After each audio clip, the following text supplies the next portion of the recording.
Bono? Mm. Siya lang nakaubos ng isang tray na ano yung kongkilya. Ito na ang finished product ng kongkilya lasagna na kinain kaagad ng aking apo. Ito yung kongkilyo ni na gagawin naming lasagna para sa Kapudano. Ito yung salsiccia na hinihimay ng aking amore na ihahalo namin sa giniling para gagawin naming ragu. At dito sinungkot siya na yung salsiccia kasi pampalasa ito sa giniling, pampasarap para sa ginawang ragu.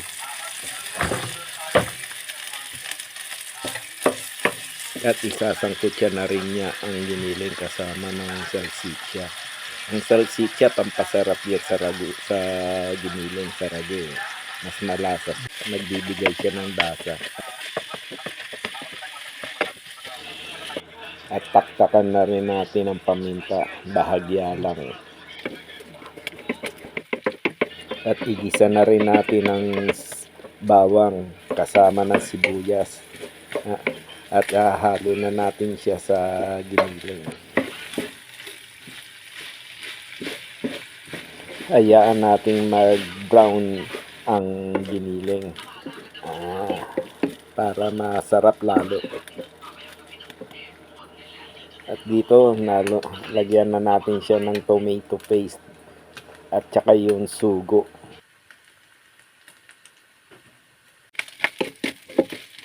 Mekis natin, halo-halo para lumasa yung tomato paste. Then ilalagay na ho natin yung sugo. Asan na yung sugo? Ayan, yung sugo, lagyan na ho natin siya para lalong sumarap sa sugo ang ating giniling.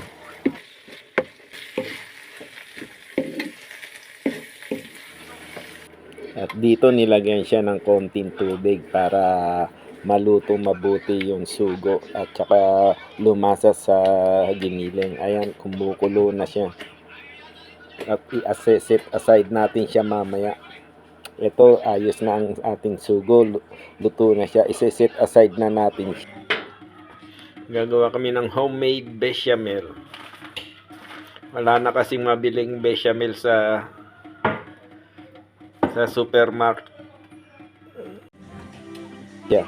At dito gumagawa kami ng bechamel dahil wala nang mabiling bechamel sa supermarket o nagkaubusan na dahil bagong taon.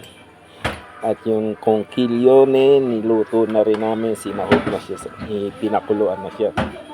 At mamaya lalagay yung giniling. At pronto na yung bechamel na ginawa na namin para sa kongkilyone. At dito pine-prepare na namin yung kongkilyone sa nilalagyan ng giniling. Pine-prepare na niya. Ayan. Sarap niyan. Tapos mamaya ilalagay sa forno ang kongkilyone lasagna. Yan ang unang tray na inubos ng aking apo. Yan. Okay na siya dito ngayon. Nilalagyan na lang siya ng bechamel tsaka nung ratsutsyato, yung kesong giling na. At tapos ilalagay na siya sa forno. Mga 20 minutes siya sa forno. Then okay na, luto na. Para maluto yun. At lalagyan din pala siya ng konting gatas para maluto mabuti yung pasta niya. Ang pampasarap din ho yung gatas, pampalasa. Ayan na ho yung pangalawang plate na gagawin. Una, lalagyan muna siya ng bechamel din. At ganoon din, yung same procedure ho, lalagyan yung giniling, lalagay sa kongkilyone, then i-arrange siya para maging formang lasagna. Ayan ho ang procedure. Ganon din ho, ipoporno siya ng 20 minutes.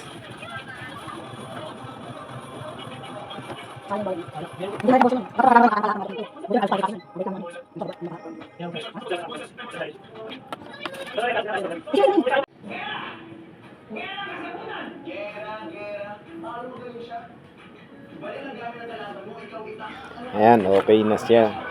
At ready na rin siya para sa forno. Ilalagay na rin sa forno. Lalagyan din muna ho siya ng same procedure. Lalagyan ng bechamel sa ibabaw, ng pane grattucciato, empadana. Yung masarap po yung yan. Ang ganda niya, ang sarap niya. Yan, ako.